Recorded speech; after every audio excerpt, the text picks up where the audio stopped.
দেখি তোমার জামাটা খুলে ফেলো। ঠিক আছে স্যার, খুলে ফেলছি। এই তুমি বোরখা পরে আসছো কেন? সরব, দেখি তোমার জামাটা খুলে ফেলো। স্যার এগুলো খুলে ফেলবো? হ্যাঁ হ্যাঁ, সবকিছু খুলে ফেলো। ঠিক আছে স্যার, খুলে ফেলছি। স্যার চলবে দেখুন তো। স্যার স্যার স্যার আমার একটা অনুরোধ আছে স্যার। আরে আরে এই ছেলেকে, আরে ভিতরে আসলো কি করে? এই দারোয়ান কোথায়? দেখো তো, এই সমস্যা কি আপনার? এখানে কেন আসছেন? স্যার স্যার প্লিজ স্যার আমার একটা অনুরোধ আছে স্যার। আরে কি আশ্চর্য, এখানে নাটক শর্ট ফিল্মের অডিশন চলছে, এখানে একটা লোক হুট করে ঢুকে যায়। দারোয়ান কোথায় থাকে কি? আরে বের করো রে। জি স্যার, আমি দেখছি স্যার। আরে কোথা থেকে যে আসে পাগল ছাগল কোথাকার, একদম মেজাজটা গরম করে দেয়। আবার রামের বস্ত্র পরে আসছে এখানে। বের করো। কি রে? স্যার স্যার আপনার দুইটা পায়ে পড়ি স্যার। স্যার আমার একটা সুযোগ দেন স্যার, আমার একটা চাকরির খুবই দরকার স্যার। স্যার কি বলছো তো, কানা যাচ্ছে না? এখানে চাকরি ইন্টারভিউ চলছে, এখানে কি ফাজান? স্যার স্যার একটা সুযোগ দেন না স্যার। আয় আয় দেখি, ছাড়ো তো, ছাড়ো দেখি কি বলতে চাই। এদিকে এদিকে আসো। এখানে নাটক শর্ট ফিল্মের অডিশন চলছে, এখানে তোমাকে কি চাকরি দিব আমি বলো? স্যার আমার যে কোনো একটা চাকরি দিলেই হবে স্যার। স্যার আপনি আমার অডিশন নিয়ে দেখেন, আমি গান গজল কিরাত সব কিছু পারি স্যার। পৃথিবীতে এমন কোনো কাজ নেই স্যার আমি পারি না স্যার, আমার একটা সুযোগ দেন স্যার। আরে এই ছেলে কি বলছে? এই সূর্য এদিকে আয় তো দেখি। এই রামের বস্ত্র পরে আসছিস না তুই? তুই তো হিন্দু ধর্মের নিশ্চিত। এখন তুই কোরআন তেলাওয়াত করে শোনাবি, দেখি তুই কেমন পারস। যদি পারিস তাহলে তোর চাকরি কনফার্ম, আর যদি না পারিস কান ধরে বের করে দিবি সূর্য। এই কি রে, তোর কথা কানা যাচ্ছে না? স্যার কি বলেছে? তুই হিন্দু রামের বস্ত্র পরে তুই কোরআন তেলাওয়াত করবি, দেখি কর। আর যদি না পারিস না, একদম কান ধরে মরিয়ে এখান থেকে বের করে দেবো। আরে এখনো দাঁড়িয়ে আছিস কেন? কি গাবি গা? জি স্যার।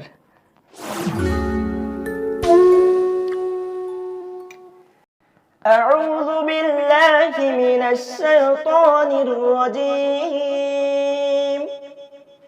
بسم الله الرحمن الرحيم الرحمن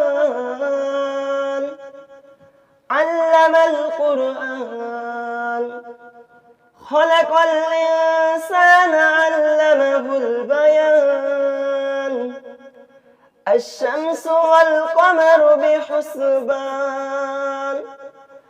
النجم والشجر يسجدان والسماء رفعها ووضع الميزان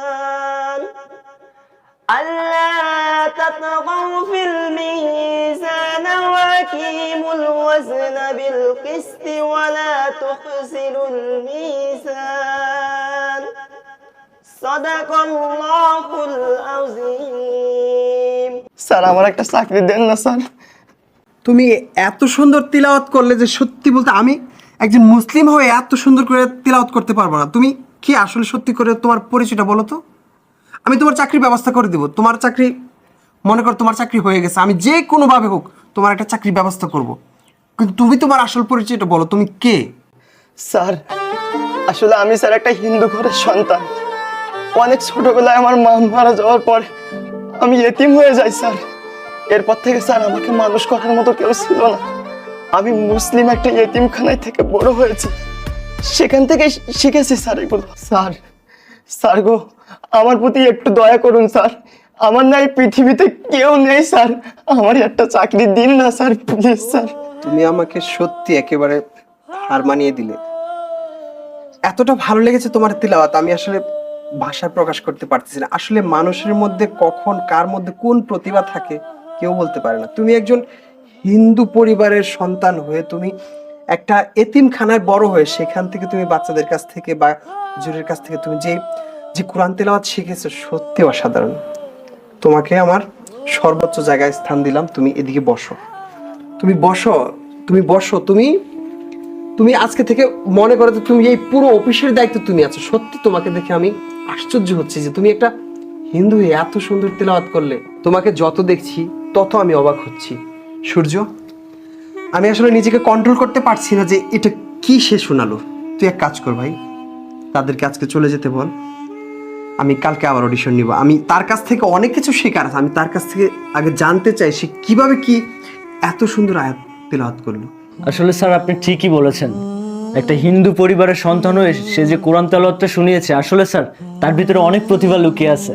তার কাছ থেকে অনেক কিছু শেখার আছে। প্লিজ আপনারা সবাই আসুন। স্যার সরি, আপনারা আগামীকালকে আসুন। স্যার আজকে সত্যি অনেক ইমোশনাল হয়ে গেছে। আপনাদের কথা, আপনাদের অডিশন আগামীকালকে আমরা নেব।